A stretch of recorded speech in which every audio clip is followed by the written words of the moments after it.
Talking about deal official, first of all, with the confirmation of the official agreements now done and confirmed by the club statement, £116 million, no add-ons. Basically came in the last couple of hours that Man United have started formal talks with West Ham for Somerville.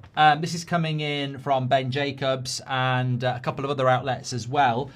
First and foremost, what are your thoughts on it? I'm conflicted, I'll be honest on that one. Also, I think I mentioned a player early on the 7 o'clock show that we should probably be keeping an eye on, re the midfield. And I think I want to start there as well.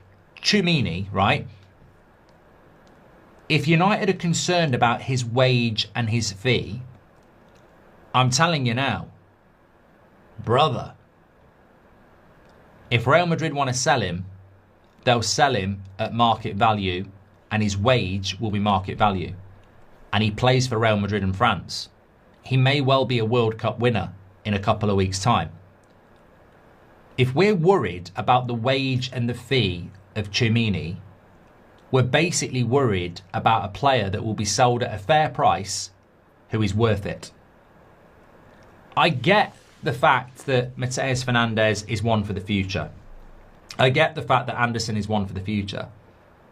But with people like Tchouaméni and Tonali, you're literally dealing with players who are valued correctly, whose wage is correct, and they are actually ready to go quality players. So if we're scared or unwilling to pay, let's say, 75 million for Tchouaméni and give him 250 grand a week, we're in trouble, aren't we? As I said to you last night, Tonali at 250 grand a week and 92 million, that's not overpaying. That's actually fair play. That's a good deal. We paid 89 million for Pogba 10 years ago and probably gave him 250 grand a week. I don't remember what Pogba's starting wage was. Maybe somebody does. But let's say Pogba, 89 million and 250 grand a week from Juventus 10 years ago, in today's market is probably the equivalent of 400 grand a week and 125 million, maybe more, I don't know. So Tonali at 92 and 250 grand a week is fair value. Tchouaméni at 75 million and 250 grand a week is fair value, but we're not willing to pay that. And I think that's my message, is that we're not willing to pay fees full stop. It's not about, oh, we think they're overpriced or anything like that. We clearly have a problem with going over 200 grand a week in wages and over, 70 million on fee. And that worries me the most, because where we go next should be Tchouaméni, and he is available. But we're not even willing to pay for good players, if you know what I mean. And that does warrant a concern, certainly.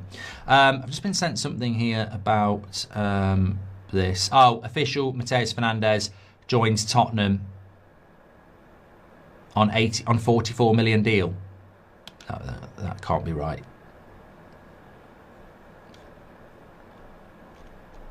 Yeah, that must be a typo.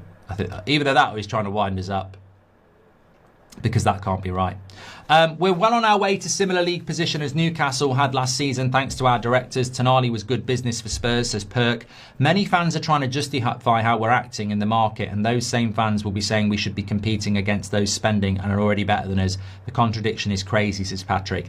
Look, Patrick, I've seen people say that Spurs, with Van Hecke, Senesi, Tonali, Fernandez, and what they've already got, will be in the top 5 next season.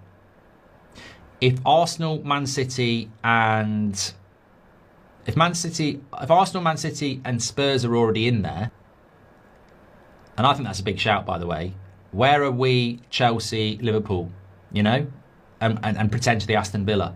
So I think that my prediction is, whatever happens, we'll have a good start to the season because we've got an easy start. And whatever happens, Spurs will have a bad start to the season because they've got a bad start on paper.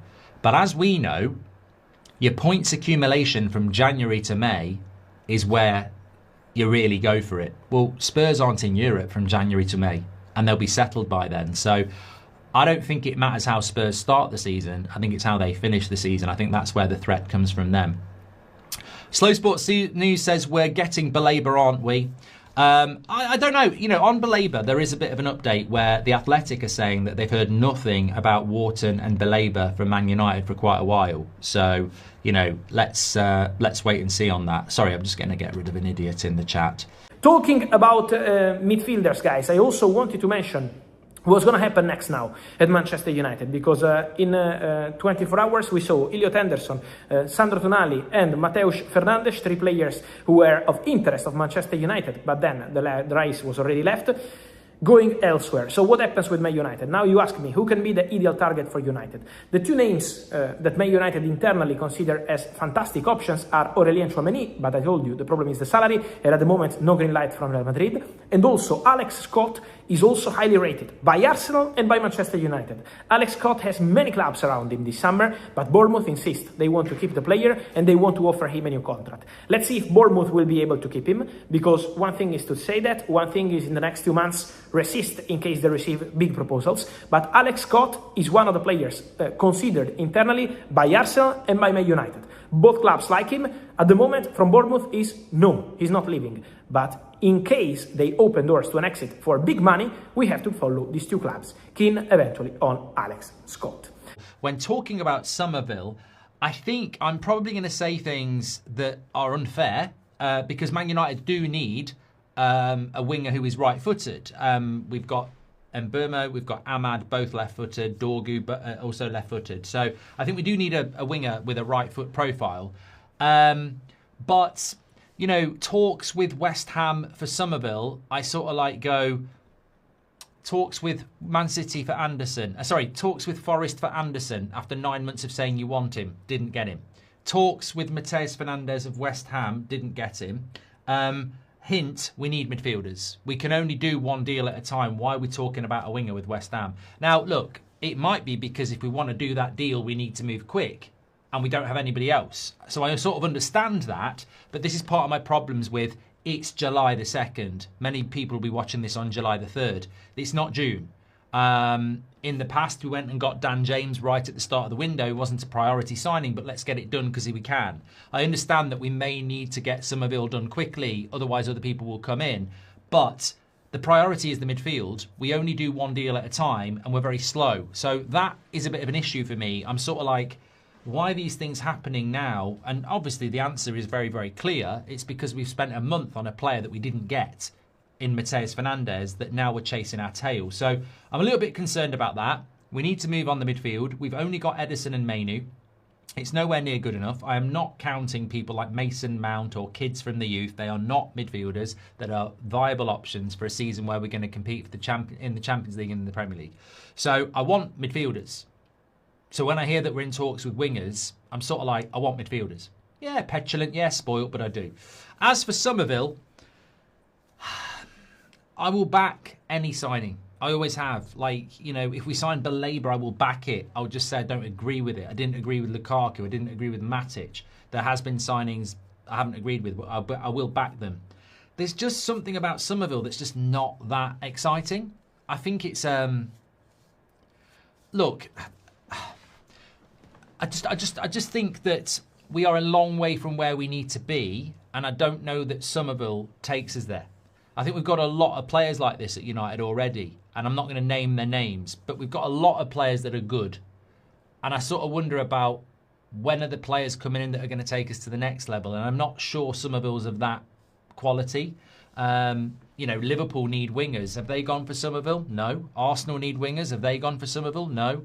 So, I don't know. I mean, that could change. You never know. Liverpool and Arsenal could enter the race, but I just feel he's a good player. He is a good player. I am not saying I do not want him signed for Man United. I'm just not massively excited by it because I think at the end of the day, the ingredients for this deal is West Ham have been relegated and he's cheap. I think if West Ham had stayed up and they were asking for 70 or 80, we wouldn't go there. Just the same as we won't go for... Well, that's the reason we won't go for Njai from Everton, because Everton wants 70 or 80 million pounds, so we won't go there. It's the reason we won't go for Diamonde, because Leipzig want 80 or 90 million pounds, so we won't go there.